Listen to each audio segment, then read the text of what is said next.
ತುಂಬಾ ಇಂಪಾರ್ಟೆಂಟ್ ಆಗಿರ್ತಕ್ಕಂತಹ ಒಂದು ಶಾಸ್ತ್ರ. ಮೊದಲಿಗೆ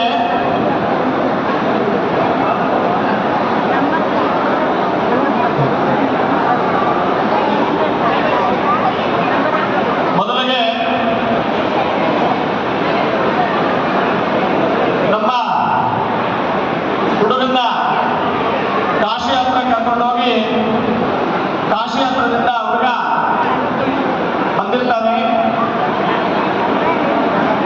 ಬೇರೆ ಮುಹೂರ್ತಕ್ಕೆ ಬಂದು ಮುಹೂರ್ತ ಮಂಟಪದಲ್ಲಿ ಬಂದು ಹುಡುಗ ನಿಂತ್ಕೊಂಡಿರ್ತಾನೆ.